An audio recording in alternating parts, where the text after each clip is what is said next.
Welcome to Ask the Latina. I'm your host, Terry Beltran.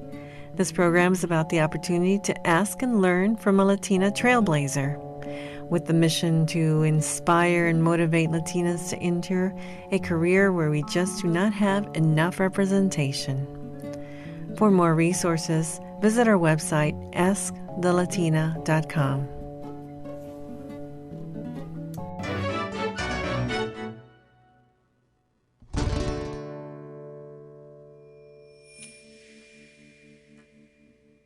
Hey, welcome to Ask the Latina.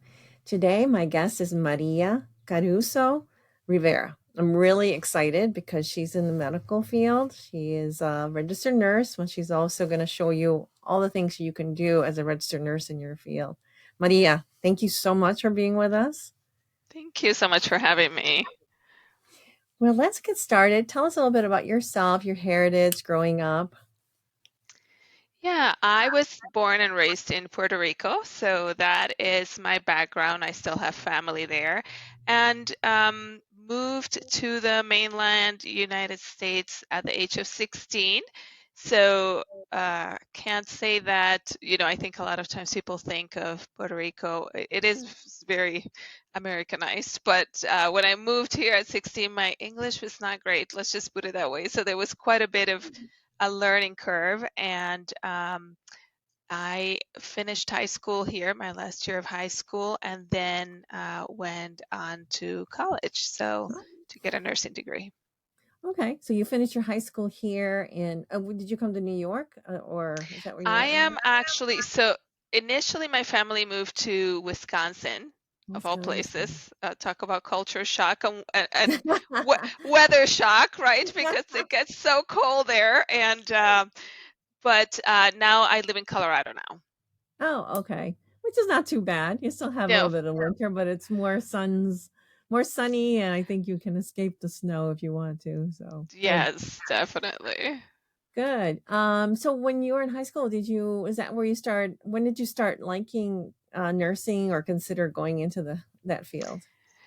Yes, so I actually did not consider nursing at all until I was in college. I um, didn't have anyone in my family who was in the medical field. So, when you don't have exposure to certain fields, it doesn't even enter your imagination to think that you can do something, in healthcare, at least for me. So I initially, and this to me speaks to the impact of that exposure.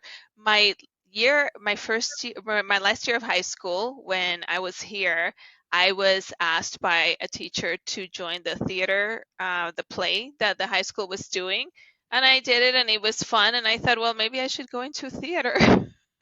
So, when someone invites you into a space, it's really impactful. So I initially went to college to do theater, and it wasn't for me. I did not like it. And then I really didn't know what to do. And my mom, our mommies are always wise. So she said to me, she just made a comment casually, just in passing. She said, you would be a great nurse. And until she said that, I had never considered being in the healthcare field. It just wasn't part of my lived experience. And I thought I'd give it a try. And that is how I got into nursing. So it was a kind of an interesting journey. Wow, that's interesting. So then when you were in college, you pivoted to the nursing right in the same college? Yes. I just switched schools within the college, and have loved nursing ever since. Oh, that's great. That's great. So take us through the journey for those young high school students. What is it what's it like being in nursing school? Nursing school is hard, but actually, I think that one of the things that I have learned is that we have to be willing to do hard things to, get ahead in life and to fulfill our dreams. So I can't say that it's easy, because it's not, and especially when I went, because I still had a significant language barrier, it was a lot of extra work. We Mhm. didn't have Google Translate or anything like that. Yeah. I'm dating myself, but Yeah, you that's know, okay. it was a lot of you know, work, especially just academically going through the readings. Initially, the I went for my bachelor's degree, so that particular degree in nursing requires kind of all of the basic classes on science and math and things like that. But Yeah. then it was a really great program because then you progress from learning about the history of nursing and about what we call nursing science or the nursing process, how nursing Mm, is done, to actually getting into classes later on in the last couple of years where you're practicing the mm, skills of nursing. And so you usually have nursing classes in different fields. So, for example, you may have a pediatrics class or an older adult nursing class, and you have the theory part of the class, and then that's combined with a practicum where you actually get to go out and be in the hospital and take care of patients as you're learning. mm. So, yeah. That's pretty good. Yeah. Yeah, so yeah, you're right. Now with Google and everything, I'm sure it's a lot easier to Google certain things and for a student nowadays, which, for all of us in any kind of career would have been nice to have that. But so that's good. So when you started doing your clinical studies and everything, what was that like? And did you do that while you were going through college, or did you do both after and before? And how did that lead you to your first assignment or your first opportunity?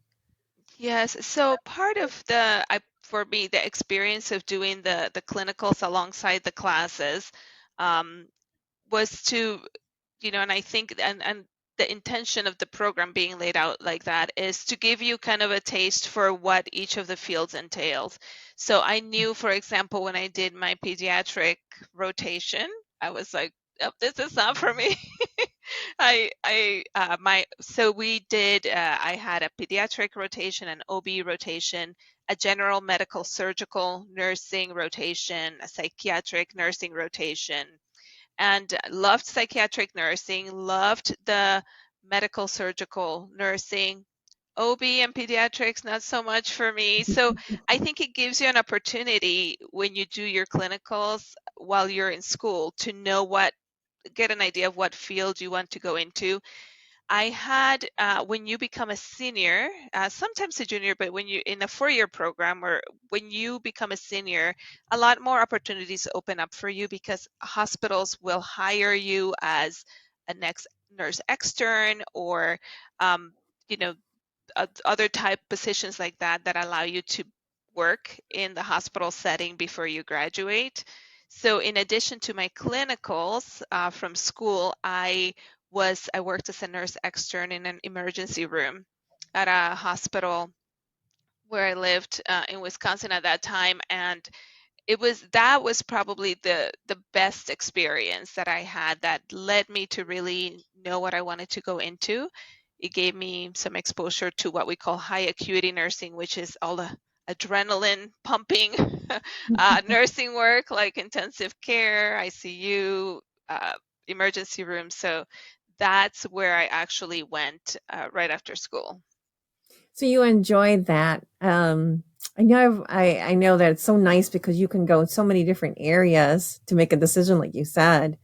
So that's really nice. And so when you made the decision, why did you decide? You decided to be more in the emergency and the clinic like that, where it's, I think they call it outpatient clinic too sometimes, or something like that. I don't remember. Ambulatory care center. There's all kinds of names for emergency as well. What did you Yeah. like about it? I think what I liked about working in an emergency room was that you never knew what was going to come through the door, right? So every encounter with a patient was unique. And, and I think being younger at that time, you're always looking for kind of more adventurous work. So I like that. I would say now that I really enjoy a different pace in my work, but I really liked the variety of patients that I got to see, because for me it meant that I really needed to keep my skill set very broad. I needed to be able Mhm. to take care of pediatric patients, adult patients, different types of Mhm. trauma patients, patients that were having, hard cardiac issues, things like that. So it helped to keep my skill set up. And, from there, I went to intensive care, work in an intensive care unit, did that for many, many years. And I think for me is the fact that you have such an opportunity to help people when they are really at their worst in terms Mm. of their health. And for me, that was really fulfilling. Wow, that's great. And I'm sure that they appreciated you there too. Now, I know in Wisconsin, I mean, population of Latinos are pretty big nationwide. And being that you're bilingual, did you ever get a chance to utilize that? I know that we rarely see Latina nurses, and we need more of them. I think that's an issue nationwide that we have. But how was that ever an opportunity for you to utilize your knowing being bilingual and speaking in Spanish to a patient? 100%. I think that, well, I agree with everything that you just said. We do not have enough Latina nurses. The number of Latina nurses that we have here in the US compared to the size of the population, it's really disproportionate. So for me, I think that's why for me being a nurse almost became like a mission, because I was the only nurse of color at the time in my unit and the only bilingual nurse. So, and at that time it was, again, dating myself, before the class standards, which are the rules that the government has made now that require hospitals to provide professional interpretation to all patients. I became the unit interpreter, right? And, had some experience with that, because I think many of us have had the experience of being our family interpreters and our parents' interpreters. But I really, uh, and I think that that's really where, so whenever there was a Latino family that came to the intensive care unit, I was assigned that patient. I was asked to interpret for that patient.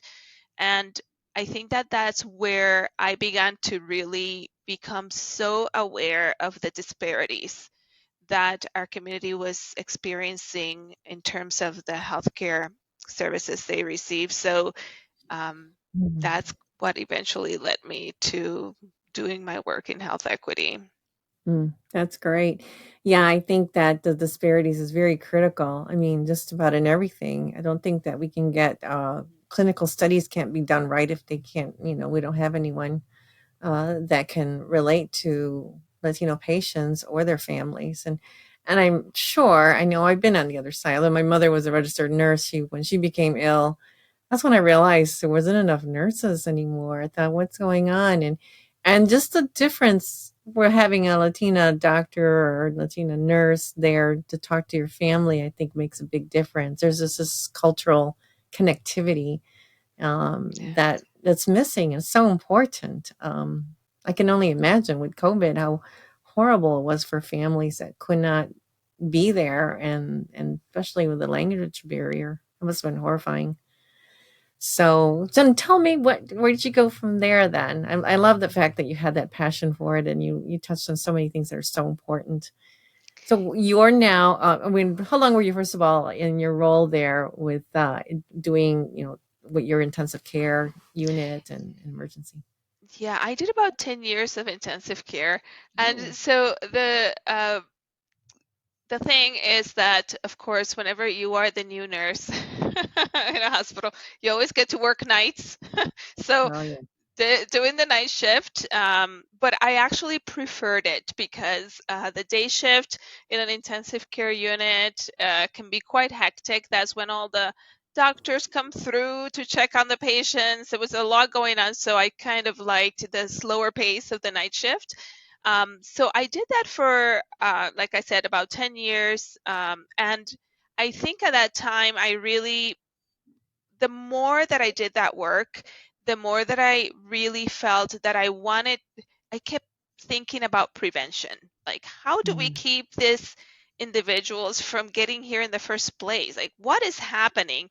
I, so there was a lot going on in my mind about what's happening in the community. And obviously, because I was always asked to be the nurse for Latino patients, really realizing the huge need for education in our communities around just the healthcare system. How do you access it? Uh, a lot of the Latino families would not ask questions. We're Mm. I think in so many ways, we we're told, or we learn that you don't question individuals that you feel are in authority or that know more than Mm. you. And I really wanted my patients to ask me questions. I was like, what do you want to know? Do you want to know what this machine does? Do you want to know, so that for me transformed my nursing focus. And after that, I went into community health. So I began by doing home health and Mm. um, just a lot of work in the community and really focusing, volunteering a lot in the community, doing education, just really trying to change some those disparities in some way. If, yeah. So, and then eventually I went from there into, I decided to go back to school and Oh, okay. got my master's in nursing education and um, taught nursing for quite a while. I still teach from time to time, not very much. I don't have a lot of time to teach, but um, that also was very impactful for me, teaching nursing, the next generation of nurses. Yeah. Yeah, because you have so much experience to share with them. And so you finish your master's degree and you're continuing doing the working with the community then? Yes, I was working as a community wellness nurse at that time while I was in school, and then went full time into nursing after I got my master's in nursing education. But then I always say that school can be kind of addictive. So I decided to go back, and in part because of the work that I was doing in the community with health disparities, I got another degree in healthcare ethics and really trying to understand, you know, our ethical duties to underserved communities around healthcare.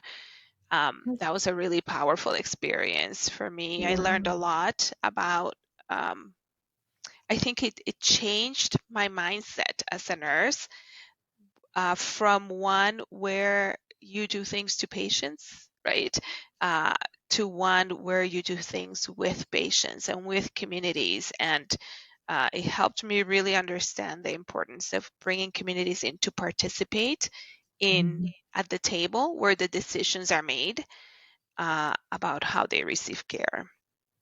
Oh, So that's so that was impactful for me. I was teaching at that time when I got the degree in ethics, and I had a great mentor in my life who kept saying, "You really should go get your doctorate in nursing." And being in school is hard. Trying to find scholarships, that whole process is just overwhelming and discouraging. And I was like, "Oh my gosh, I don't think I want to go back to school." But she was a good mentor and really encouraged me. So then while I was teaching still, I went back and got my doctorate in nursing practice, and decided to move back into practice from teaching. I say that you can be a nurse from behind a desk or from a helicopter. I mean, there are so many opportunities when you become a nurse.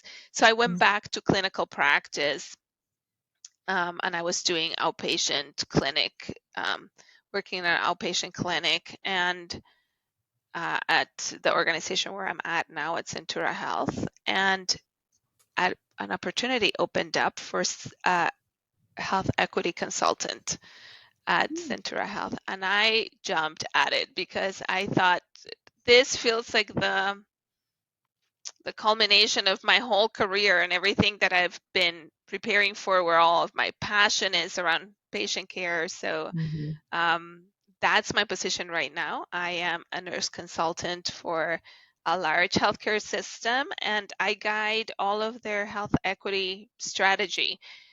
So, again, you can be a nurse. There are so many ways to be a nurse. I still do clinical practice out in the community from time to time because you miss it, right? When it's something that you're passionate about. I'm like, I miss being with patients. So I still do that from Mhm. time to time, but really love what I'm doing right now. That's good. It's good that you're still doing the combination, so you still have a pulse on what is going on out there too. Yeah. And I think it's great that you're doing this. So what is a typical day like? I mean, what is, well, let's say, what is some of the challenges that you're working with and trying to resolve? Yes. So my day to day as a health equity nurse involves a lot of meetings, which is why I still go practice, because sometimes you're in those meetings, you're like, oh my gosh, I need to see people, not on Zoom. So I a lot of it is just developing the strategy around how our healthcare system, the healthcare system I work for, can decrease disparities. So it begins by looking at a lot of data. So I look at data, and it's really eye-opening to see, for example, that individuals who have language barriers, they don't get healthcare screenings as frequently as their white counterparts. Their mortality rates are higher. I know, with COVID, a lot of those disparities were very much highlighted. They were kind of in our face, but those same disparities are reflected in all sorts of other types of care, cardiac health. Um, we have, OB care. So they're kind of across the board. So Mm, from looking at the data, then we know where we want to focus our efforts. So a lot of it is educating our healthcare providers, our doctors, our nurses about culture and how to be culturally competent and how to practice cultural humility, mhm, because a lot of those disparities come from the fact that our communities of color don't trust the healthcare system because they haven't been treated well, right, that's by right. our healthcare systems. So it makes sense that they hesitate sometimes to go see a doctor when Mm, they're not feeling well. So it's about educating our doctors and nurses around how to uh, be humble, how to provide care that's culturally competent, um, mm, how to be welcoming and create belonging for communities that are typically underserved. And we struggle a lot still with biases and stereotypes and discrimination. So that's part of it. And the other part is looking at things like, what do our patient education materials look like? I'm still surprised to this day that sometimes, the healthcare system is doing projects, and I just ask a very simple question: is this available in other languages? And then everybody pauses and goes, "Oh, we didn't think about that." So, wow. we still have a lot of work to do to Yeah. make sure that there is equal access. So, Yeah. yeah, Yeah, I agree with you. Wow. And I think touching on everything you said, do you feel that I mean, it's great to educate these doctors, but we need more Latino doctors and nurses, and maybe that exactly. would balance things out. Do you know of any initiatives that are working on trying to give more scholarships and things to attract more of our community? Yes. So a couple of things. One is I have been for many years now, over a decade, I've been a member of the National Association of Hispanic Nurses, and they do some really great work to try to get support students through mentoring, and also just kind of open up those pipelines for Latino communities into the healthcare field. And you can join it's called NAN, the National Association of Hispanic Nurses. You can join as a student. You can join even if you're not a nurse, but you're thinking of going to nursing school, or maybe you are in a field like you're a CNA, for example, a certified nurse's aide, or a medical assistant. If you are anywhere in the realm of medical, they will take you, they will mentor you, they will support you. Here in Colorado, we have a group called the Colorado Center for Nursing Excellence, and Mm, they are profoundly committed to diversity. So they have a lot of mentoring programs and pipeline programs that I have found are really helpful. I used to mentor students through them, and um, and I actually go out and in the community and do things like this a lot, just letting our community and especially our young people know that they can be a nurse. Being a nurse Yeah. is actually, you know, it's to me, I say it's the hardest job you'll ever love because I have never not loved being a nurse. It's hard, but it is, you make such a difference in people's lives. And like I said, there is so much you can do. Yeah. So In so many areas you can work. I know my mother was a registered nurse, and she was from Bolivia, so South America. And I remember she tells me she came to this country working for the consul of Chile. So, and I thought, yeah. well, you're a nurse for the consul. And she said, yeah, we had twins, and she came because they wanted a nurse to travel with them. And I thought, wow, that's interesting. But then from there, she ended up working for a hospital, and and that's where they started realizing, oh, we need some more Latinas nurses. Or they liked her education because she had been in it. She knew anesthesia, everything, Yeah, and so they ended up bringing a lot more nurses from Bolivia because of her. that's So, amazing. and the pipeline kind of dried out. I don't know what happened after that, but you expect things to go on. I just sort of feel like that's why we have the S Latina e-mentorship app, is because they felt like if we could only connect people like you to a Latina in high school who's just questioning it and answer some Yeah, questions, and to know that there's someone like that, because not everybody has the access to seeing a nurse, like you mentioned.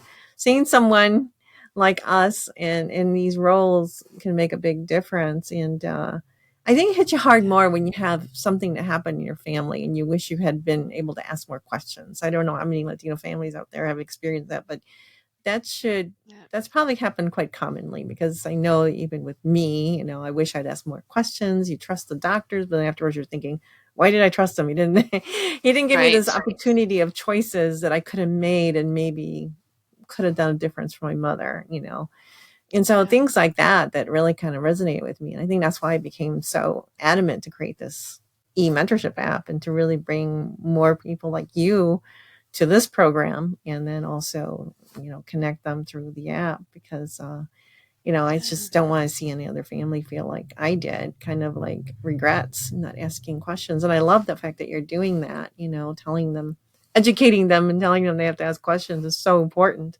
especially in your field, because you understand how to answer some of the questions they might have too.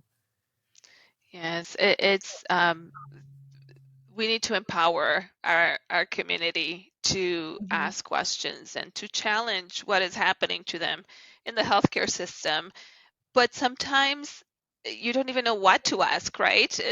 If you're not familiar with terminology or what care is supposed to look like, it's really difficult. So Yeah, I yeah, think what, as you were saying, one of the ways to mitigate some of that is to have more nurses who are nurses of color and who are Latinas or Latinos, because it's um, when you see yourself represented, when your caregiver, your provider looks like you, when they get you, and I sometimes I get that question sometimes, right? People say, well, it shouldn't matter, what someone's cultural background is, as long as the provider has a good skill set. And I say, yeah, but that leaves the patient out of that equation, right? Because that sense of being able to have a provider that gets where you're coming from, that shares some of your lived experience in some way, or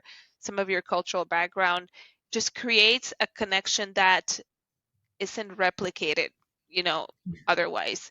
And yeah, that connection is what leads to trust, is what leads to, the ability for our patients to share with us what is really happening, right? And we talk in the medical field, as medical errors are huge. yeah, A huge issue. We still yeah. are still struggle with that a lot. How do we continue to improve the quality of the care we provide? But what we find is that individuals who have language barriers or cultural barriers tend to be at the receiving end of more errors.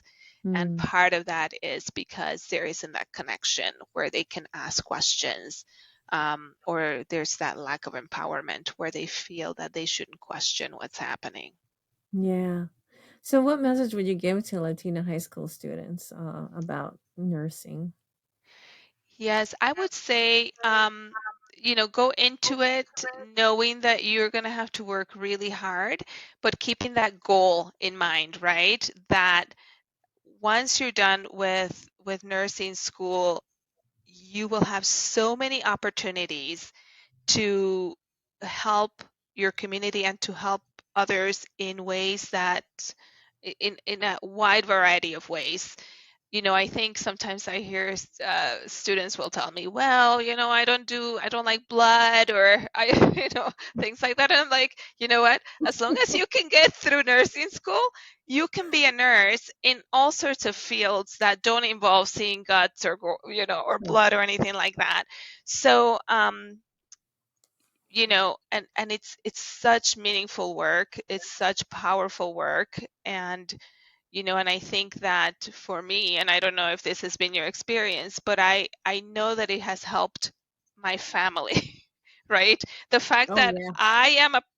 I'm the only person in my family who's in the medical field, but I know that every time that they're looking for someone to ask a question of, or to explain something to them, I've been able to help my own family be better able to navigate the healthcare system, and that Mhm. that has been really important for me. You're so right about that. I remember when I was having my second son, I had to have an emergency cesarean. And just the fact that people knew my mom was a registered nurse at that hospital. I had an uncle who's Yeah. also a anesthetist, and they're all like, "Oh, she's VIP," you know. I was like, Yes. giving me more epidural or whatever, and I was thinking, "Oh, that's pretty neat that they know you." But then the same token, when I had my kids, I felt so comfortable. My mom had retired then, and she was taking care of my boys while I went to work. And I had a corporate job that was like, took me for a lot of hours. And so I would come back and I felt comfortable. I knew that they were so safe with her. And I knew when, if Yes. anything happened, I'd always call her for questions. Everyone in the family did. That was a nice thing about it. I miss that so much because it's like, oh, what would my mom do? What would she say? You're so Yes. right. Having someone, whether, even friends would ask her. I mean, people would come and knew that she was a nurse and they would ask her for advice and things. So yeah, it does make a difference. You become that person, that trusted person to go to in your community, not just your Yeah. family. Yeah. Good point. Well, thank you so much, Maria. I think thank you so much for everything you shared. And certainly we're going to keep in touch because I think we both have a mutual desire to increase this. Yes. So I appreciate everything that you shared as your journey and everything because it makes a big difference for them to know. Thank you. I really appreciate the invitation to share. I love sharing my story and encouraging other Latinas and Latinos to join me in healthcare, in the healthcare field. So thank you. Okay. Thank you so much. Well, this concludes our episode with Ask the Latina. I hope that you can join us at the next one. Have a great day.